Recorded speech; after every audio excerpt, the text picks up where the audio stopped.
Almost 20 years ago, World War II Army veteran Willie Graham was laid to rest in a Tampa area cemetery. And now his family will have to rebury him. His gravesite was vandalized, and Graham's niece lives here in Jacksonville. She spoke to First Coast News' Janny Rodriguez.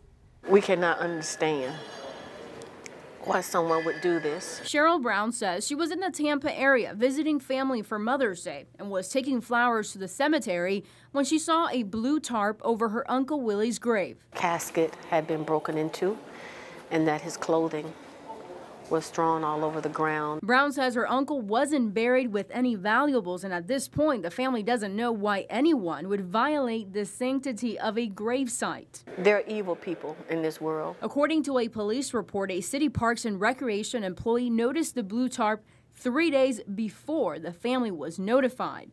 The Bartow Police Department is still investigating, and the family now wants safeguards to be put in place at the cemetery. In the meantime, Brown wants her uncle to be remembered as part of America's greatest generation. He was an educator.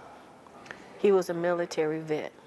He gave of himself, his time, his talents for the improvement of others. And a family man well known in the Bartow community. Bringing dignity to a World War II veteran. And putting him back at rest for a second time.